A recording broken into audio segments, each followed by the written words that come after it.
Semeton, Buleleng, saksikan Bikom, Bincang Komunikasi, sebuah program dari Pemka Buleleng melalui Dinas Kominfo yang akan mengulik topik terkait pembangunan dan kemajuan Bumi Panji Sakti dari narasumber yang terpercaya.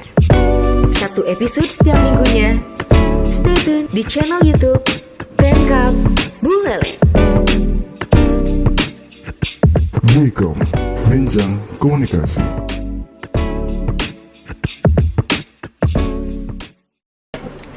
Halo sahabat Buleleng, saya Delia bersama rekan saya Mbak Dewi.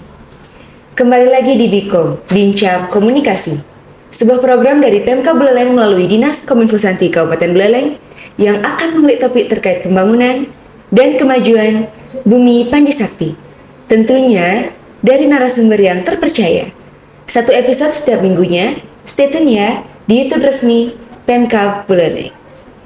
Baik sahabat Buleleng, saat ini kita sudah bersama narasumber yang sangat kompeten di bidangnya, yaitu langsung saja kita sapa Bapak Gede Wikrama Putra Setya Adiana. Selamat pagi Bapak. Pagi. Beliau adalah owner dari PT Widra Natural Synthetic atau disingkat Bali Synwood yang beralamat di Desa Kubu Tambahan. Bisa diceritakan sedikit Bapak tentang PT Widra Natural Synthetic ini? Jadi PT Widra Natural Synthetic ini perusahaan yang bergerak di bidang kerajinan. Oke, Ya, dan bidang Bapak kerajinan, ownernya. Kebetulan saya ownernya. Oke. Produk kerajinan itu sendiri khusus di bidang kayu sintetik, bukan menggunakan produk kayu, tapi menggunakan produk dari limbah pertanian yang kami olah menjadi kayu sintetik gitu. Latar belakang muncul ide untuk menghasilkan kerajinan ini gimana Pak? Sebenarnya ini dimulai dari kuliah dulu. Sebenarnya idenya ini yang punya Pak Wayan Karyase dari Indiksa, dosen Indiksa gitu. Nah kebetulan saya jadi anggota tim penelitinya gitu. Saya di lab. Nah idenya dari beliau, kemudian beliau memberikan prosedur kerja dari beliau, kemudian saya yang di lab untuk melakukan penelitian tersebut gitu. Jadi kita mencampur sesuai arahan beliau sampai akhirnya ini jadi sebuah produk gitu. Jadi komposisinya itu melalui sebuah proses penelitian ya Pak ya? Dari riset lah awalnya. Dari riset awalnya. Itu bahan baku utamanya apa Pak? Bahan baku utamanya, core-nya sekali sebenarnya itu dari jerami sama sekam. Jadi kita memakai bulir padinya gitu. Dan jeraminya yang udah biasanya nggak dipakai lagi oleh petani sekitar. Biasanya kan dibuang atau nggak dibakar daripada polusi. Kita teliti kemudian kita pakai untuk menghasilkan sebuah kerajinan yang memiliki nilai tambah untuk petani gitu sih. Oke, jadi tadi kan limbah pertanian Pak ya? Limbah pertanian. Dan itu juga dimulai dari waktu kuliah? Iya, dari kuliah. Oke, saya penasaran nih Pak, bagaimana metode pembuatannya dan berapa lama waktu yang diperlukan untuk membuat satu produk? Kita untuk saat ini produknya kan ada banyak. Iya. Jenis plakat pun sebenarnya juga ada banyak, ada yang modelnya relief sama yang 3 dimensi. Oke. Nah, untuk yang plakat sendiri, untuk yang 3 dimensi, metodenya itu sebenarnya sangat mudah. Jadi kita campur resin, kemudian ini ada lagi bahannya, ada nanokompositnya. Ini yang biasa kita gunakan, nanokomposit silika karbon. Ini juga dari jerami sama sekam. Kemudian kita campur lem dengan perbandingan 10:5. Oke. Kemudian habis itu dicetak. Seperti itu aja sih. Oh iya. Itu Untuk metode pembuatannya simpel. Oh, berarti kalau lamanya itu dibutuhkan berapa gini Pak ya? Oh ya, untuk lama pembuatannya, kalau misalkan plakat, itu cuman butuh waktu dari awal sampai pengecatan sampai jadi kira-kira 2 jam pembuatan. Oh, cepet ya Mbak? Cepet. Ya, lumayan ya. Iya. Nah, ini juga di depan kita sudah ada sahabat Buleleng beberapa contoh dari plakat ya, hasil karya dari Bali Synwood. Bisa dijelaskan mungkin sekalian dengan tingkat kerumitan pembuatan produk. Ini kan saya lihat berbeda-beda nih. Jadi mungkin bisa sambil dijelaskan ke sahabat Buleleng. mungkin yang paling rumit yaitu ya penarinya sendiri Iya, sih. kelihatan. Ini, ya, paling rumit penarinya karena dia dari atas sampai bawah itu butuh tingkat akurasi yang sangat Iya, tinggi. iya, Biasanya iya. kita pakai yang namanya tuh foredom alatnya, kayak bor tapi kecil-kecil dia gitu, biar bisa kita detailing. Kemudian yang paling susah selanjutnya yaitu ikon beleleng sendiri, patung singanya. Patung ini. singa ya. Karena dia kecil. Biasanya kalau ini butuh sekitar 2 hari kerja. Baru bisa selesai satu itu biasanya. Kalau yang ini penarinya berapa hari? Kalau penarinya sama juga 2 hari. 2 harian. Cuman waktu kerjanya dia agak lebih lama. Oh gitu. Dan Bapak kerjakan sendiri? Atau Iya, mungkin ada timnya. ada Ada timnya? timnya. Oke. Lebih lama tadi karena pakai bornya yang kecil-kecil itu Iya, tadi pakai Pak ya. bornya kecil-kecil dan dia kan detailnya lebih besar dia produknya. Jadinya dia lebih lama untuk pengerjaannya itu. Tingkat Kalau sini- ketahanannya ini berapa lama biasanya Pak? Kalau ketahanannya sendiri ini sekitar, kalau untuk furniture ya Bu, kalau untuk furniture itu produk saya bisa sampai 5 sampai 10 tahun sih. lumayan Dan ya, Pak, itu kita garansi seumur hidup. Oh, Jadi kalau ada yang kerusakan ada atau atau gimana, bolong atau gimana, kecelakaan insidental pun kami tanggung. berarti dibawa ke Enggak, biasanya tim kami yang langsung jadi langsung ke tempat ya Iya, Pak ya. langsung ke Waduh, tempat. keren sekali. Nah, ini dari kapan sih Pak mulai merintis usaha ini dan sampai saat ini berapa jumlah karyawan? Merintisnya ini dari tamat saya kuliah dulu di tahun 2017. Awalnya kan bentuknya UD gitu, Bu. UD gitu. Setelah itu lambat laun berkembang jadinya PT gitu seperti saat ini. Kemudian pertanyaan tadi apa? Nah, jumlah karyawannya. Jumlah karyawan. Untuk jumlah karyawan saat ini ada di tim produksi, digital marketingnya, kemudian ada admin 1, kemudian saya sendiri. Untuk pegawainya ada 3 orang sih sebenarnya. Dan untuk pegawai produksi itu sebenarnya kita pakai borongan sih biasanya Bu. Itu ada lagi. Jadi kalau ada misalnya tender, baru kita hire orang sekitar masyarakat sekitar itu. Masyarakat sekitar desa Kubu Tambahan. Oke, jadi secara tidak langsung Bapak menyerap tenaga kerja lokal. Waduh, keren sekali Pak ya. Oke, tadi kan sudah dijelaskan tingkat kerumitannya, juga tingkat ketahanannya. Jadi saya mau nanya nih Pak, kapasitas produksi perharinya itu gimana? Terus juga kalau boleh omsetnya itu berapa? Untuk kapasitas produksinya sendiri untuk plakat ya, Iya. untuk plakat yang 2 dimensi itu sekitar 20 pieces per hari. 20 pieces per hari. Kalau patung kita bisa sampai 5 atau 10 pieces tergantung kerumitannya. Oke. Kalau furniture itu 5 hari kita bisa menghasilkan sekitar 10 furniture. Kayak yang sekarang modelnya apa namanya ya, yang laku terjual, yang paling laku best sellernya itu meja-meja kafe yang bulat sama kotak-kotak itu Bu. Nah itu kita bisa buat 5 hari itu 10 pieces gitu. 5 hari? Ya 5 hari untuk furniture. Tapi kalau untuk furniture custom ya kita biasanya butuh waktu sekitar 20 sampai 30 hari sampai 1 bulan sih biasanya untuk furniture khususnya. Oh iya. Kayak meja yang di tengahnya isi resin kayak gitu, kita bisa buat bahannya juga dari sekarang gitu. Oh iya. Itu butuh waktu lebih lama biasanya. Berarti lamanya proses pengerjaan itu tergantung dari kerumitannya. Nah, kalau besar kecilnya? Besar kecil barangnya itu mempengaruhi juga Pak Iya, ya? besar kecilnya mempengaruhi. Oke. Kalau ya kayak singanya ini kan sama-sama rumit ya sama Penari. Sama penarinya. Cuman kan karena dimensinya lebih besar penarinya lebih lama untuk proses pengerjaan. Di antara plakat sama furniture mana yang lebih ini Pak? Lebih laku? Untuk tahun ini tetap masih plakat. Plakat. Masih plakat. Iya. Tapi pada saat COVID baru yang paling laku itu gini. Furniture-nya. Terus omsetnya, kalau omsetnya per November ini udah sampai sekitar 210 juta. Per November ini Iya, Pak per ya? November ini. Keren. Ya, keren. Karena juga apa ya Mbak? Ini kan buatnya susah, sulit Iya. gitu. Tapi bisa cepet gitu. Maksudnya sehari tuh jumlah produksinya segitu udah keren banget, Dan banyak. jangan lupa Delia bergaransi pula. Iya, bener. Itu yang garansi kalau beli di Bali sini. Iya, keren loh. Iya, keren sekali. Oke, Pak, Ya. saya penasaran lagi nih. Harga produk yang dipasarkan itu berapa ya? Tentunya lebih murah daripada kayu. Oh, Tentunya lebih murah daripada kayu. Nah, misalkan nih contoh nih, kayak patung dewinya ini aja deh. Iya. Kalau patung dewinya ini kalau terbuat dari kayu, dia harganya sekitar 1,6 juta sampai 2 jutaan biasanya, tergantung kita belinya di mana. Oh, oke. Tapi biasanya kisarannya segitu. Heeh. Saya bisa jual nih dengan harga 600.000 per piecesnya, dan itu pun kalau misalkan buat dalam skala banyak, atau skala industri besar, kita bisa jauh lebih murah gitu. Dapatnya sekitar 400 ribuan. 400 ribuan. 400 ribuan bisa dapat. Kalau buatnya lebih dari 100 pieces. Gitu. Oh iya. Kalau makin banyak lagi pasti lebih murah lagi. Gitu.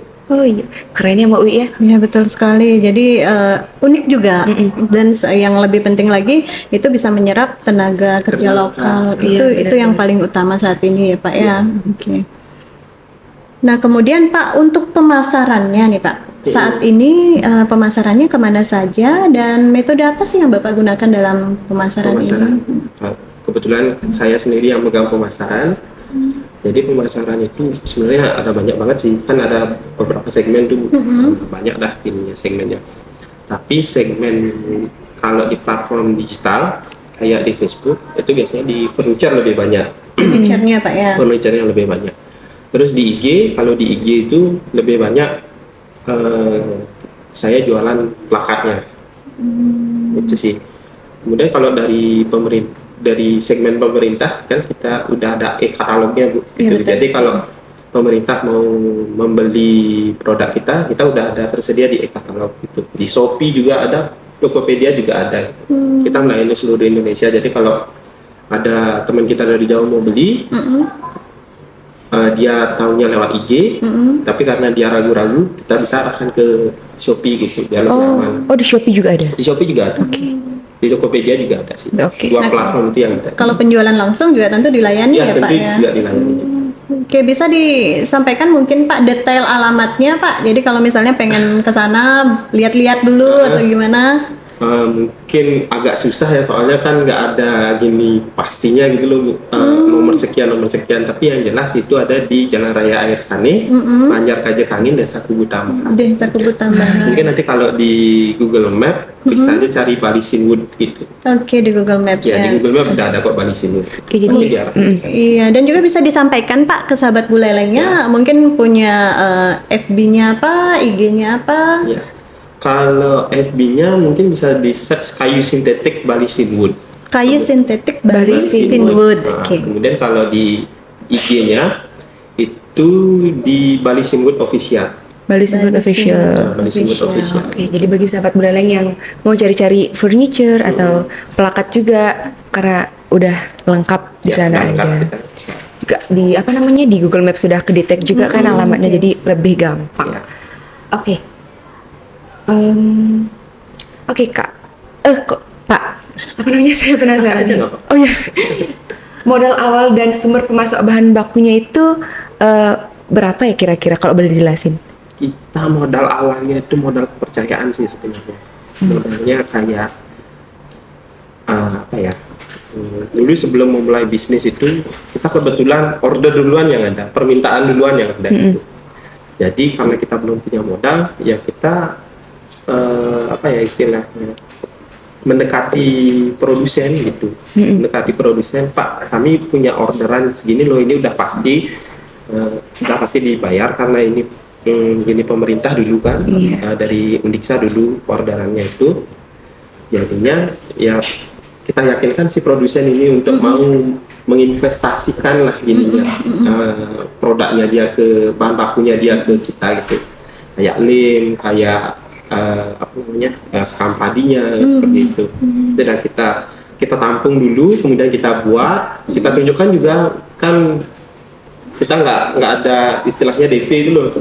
DP-nya cuma kepercayaan aja, jadinya kita setiap proses kita foto, kita laporkan ke produsennya gitu.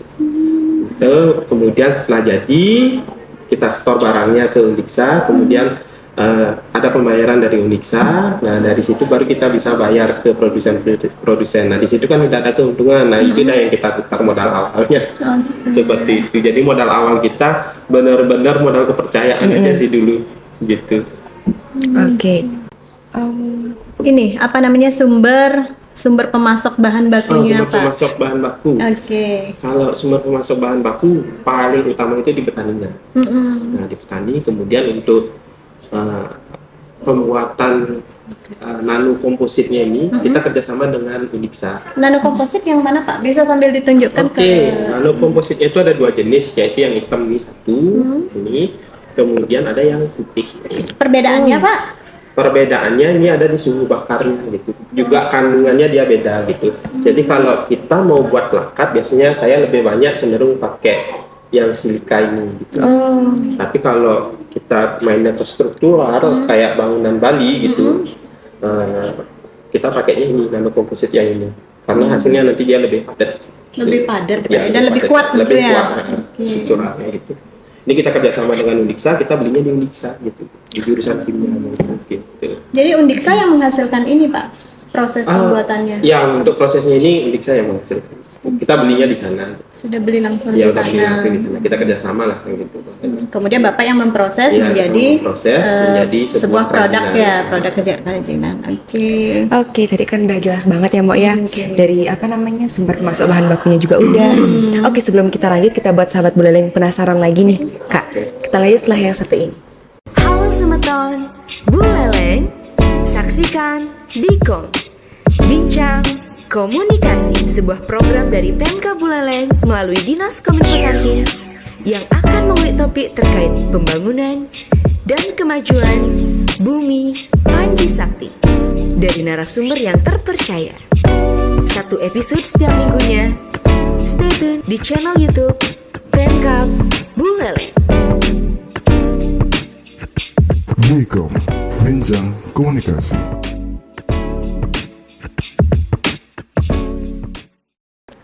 Oke, halo sahabat Buleleng, kembali lagi di Bikom. Oke, Pak, saya mau nanya lagi nih Pak. Sejauh ini apa sudah ada kerjasama dengan pihak ketiga atau belum Pak ya? Ketika gitu gimana ya maksudnya? Pihak ketiga mungkin Dari bidang pemasaran. Iya, gitu. Sebenarnya ada. Kita kan ada kerjasama sama yang paling pertama itu ada Unixa. Iya. Kita kerjasama di pengadaan bahan bakunya, kemudian di lisensinya, di patennya itu. Karena dulu kan patennya dari Unixa. Nah, itu yang kita pakai. Jadi kita kerjasamanya sama Unixa. Unixa. Itu yang pertama. Kedua, kita kerjasama dengan inkubator bisnis Unhi namanya. Unhi. Ya, Unhi Denpasar. Itu kita kerjasamanya, kita dibina untuk menjadi startup yang apa ya, yang green gitu modelnya. Jadi kita digodok lah di sana bagaimana caranya pemasaran untuk pemasaran di sekitar lokal atau internasionalnya. Iya. Kemudian gimana sih startup itu harus bekerja kayak seperti itu di inkubator bisnis Unhi-nya. Kemudian baru-baru ini kita juga kerjasama dengan BRIN namanya, Badan Riset Inovasi Nasional. Nah, itu kebetulan kita lolos program yang namanya PBBR karena kita kan startup yang berbasis riset. Karena itu kita dipilih lah oleh BRIN ini untuk menjadi salah satu startupnya dia gitu. Jadi kita dibina oleh BRIN sekarang dan kita juga tahun lalu itu kerjasamanya sih dari tahun lalu. Nah, itu tahun lalu itu kita diberikan dana hibah gitu, untuk menjalankan untuk menghidupi startupnya ini lah gitu. Kita diberi tambahan modal gitu. Jadinya kita bisa expand. Nah, pada saat itulah kita bisa nambah produk waktu itu. Kalau dulu kan cuma plakat-plakat aja. Sekarang startup kami udah bisa memproduksi kayak furniture gitu. Dan lain sebagainya lagi. Enggak mentok di produk plakat itu aja gitu. Oke, jadi kalau saya tidak salah juga ini satu-satunya di Bali ya Pak ya? Iya, masih satu-satunya di Bali dan di Indonesia. Di Indonesia, Bahkan luar dunia biasa. kali ya. Wih, keren. Belum ada yang pakai ini. Belum ada yang Ya, Buleleng aja. ya, iya, oke. Nah Pak, jadi selama Bapak selaku owner di PT Sinwood ini Pak, kendala apa sih yang Bapak temui ya, mungkin dari proses produksi atau bahan baku atau mungkin apa saja yang mungkin Bapak ingin sampaikan ke pemerintah Kabupaten Buleleng? Mungkin kendalanya ada di pemasaran sih. Pemasaran. Ya, penyerapan dari produk saya ini masih kurang karena produknya kan baru. Kadang-kadang orang tuh menganggap bahwa ini itu produk kayu gitu, bukan produk inovasi di ruang kayu gitu. Jadinya kita lebih sosialisasi di situ sih yang lebih susah, memperkenalkan produk ini bahwa produk ini baru loh gitu. Dan jadinya kan nanti akan berimbas ke bawah-bawah kayak produksi dan lain sebagainya dan bahan baku gitu. Kalau bahan baku sebenarnya aman. Ini dah yang karena kita nggak bisa nyerap banyak. Nah, petani itu kadang-kadang sampai bawain gininya ke rumah gitu. Apa sih Dedaknya itu, Pak? Dedaknya itu untuk dibeli oleh kita gitu. Kan kita lumayan tuh kalau kita beli 3.000 per kilonya gitu. 3.000 per kilonya yang udah nggak dipakai kita beli kan nambah bekalnya mereka gitu. Itu sih serapan untuk bahan baku yang kurang. Bahan baku berlimpah karena produk kita serapan di lokal masih ya lumayan rendah lah gitu makanya. Ya jadi berimbas ke kemana-mana gitu. Untuk promosinya sendiri gimana Pak? Bapak sudah gencar atau gimana? Untuk promosinya kita ya lumayan gencar, offline kita jalan, online kita juga kita jalan. Yang online kita pakai Google Ads dan pakai kita tiap hari upload produk kegiatan apa saja dan produk apa aja yang kita di medsosnya yang tadi sudah Pak sebutkan. Dan semoga nanti setelah podcast ini akan semakin banyak sahabat Buleleng, semeton Buleleng yang tahu tentang Bali Sinwood. Oke Bapak, tadi kan sudah dijelaskan juga kerjasama dari pihak ketiganya itu dari Unixa, Inkubator Bisnis Unhi dan Brains. Oke Pak, saya mau nanya nih Pak, untuk permodalannya siapa saja yang membantu Pak ya sejauh ini? Sejauh ini yang membantu itu yang paling banyak itu ya Brain, oke. Badan Riset Inovasi Nasional. Nah itu kita dibantu penuh waktu tahun 2021. 2021 kita dibantu penuh oleh Brain ini, yang tentunya juga Brain ini kerjasama dengan Inkubator Bisnis Unhi-nya itu untuk mengelola dana yang diberikan oleh Brain itu. Brain-nya memberikan dana ke kita, nah, untuk biar kita nggak macam-macam itu loh. Nah, Inkubator Bisnis Unhi inilah yang mengarahkan kita bagaimana sih seharusnya startup ini berjalan gitu. Iya. Nah, seperti itu sih. Nah Bapak, terakhir nih Pak, apa sih harapan Bapak terhadap keberadaan Bali Sinwood ini ke depannya? Nah, tentunya visi ini balik lagi ke visi misinya kita dulu.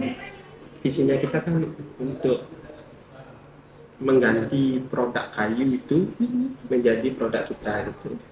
Nah, supaya tidak ada lagi penebangan pohon liar gitu. Jadi kita mengurangi penggunaan produk kayu agar menjaga lingkungan ini agar tetap lestari, itu dengan menggunakan produk dari Bali Sinwood. Kenapa sih harus Bali Sinwood? Nah, ini pentingnya itu karena kita menggunakan olahan dari limbah pertanian gitu. Yang nantinya limbah pertanian ini kita beli dari petani, kan tentunya ada nilai tambah dari petani itu sendiri. Kemudian kita olah menjadi sebuah kerajinan atau bentuk yang lain gitu modelnya yang memiliki nilai tambah dan berguna bagi masyarakat, kan bisa menjaga kelestarian lingkungan gitu. Kita nggak perlu nebang pohon lagi untuk mendapatkan produk yang sama kegunaannya dengan kayu gitu. Itu sih harapan kedepannya bisa mengganti produk kayu itu dengan produk kayu, menggunakan produk kayu. Oke, luar biasa sekali Bali Sinwood ini, dan semoga juga kedepannya nanti Bali Sinwood akan semakin berkembang, semakin banyak produk yang dihasilkan dan semakin diminati oleh masyarakat baik di Indonesia maupun di luar nanti Pak ya, diekspor. Sudah sampai proses ekspor Pak? Kebetulan waktu tahun 2000 yang G20 kemarin kita ditunjuk pameran di sana di Westin waktu itu. Nah itu ya lumayan sih di situ ada penjualan ekspornya di situ. Gitu. Walaupun nggak banyak yang LCL lah istilahnya, low capacity kontainernya itu kita bisa penuhi sekitar kayak waktu itu yang paling laku itu kitchenware-nya. Jadi alat makan, Alat makan. alat makannya itu yang paling laku. Itu sekitarnya satu orang waktu itu belinya sekitar 20, 30 gitu ya, lumayan sih habisnya itu. Ekspor ya baru itu aja pembelian perorangan tapi sudah keluar gitu. Oke, Astung Karin next nanti Ya, akan bisa semakin kontaineran lah. ya kontainer ya Pak ya, memajukan Buleleng juga Ya, ya Pak ya. Oke. Baik, terima kasih Bapak Gede Wikrama karena telah bersedia menyebarluaskan informasi terkait dadak padi yang bernilai ekonomi bagi sahabat Buleleng. Baik, sekian podcast Bikom pada episode kali ini. Sampai jumpa di podcast selanjutnya.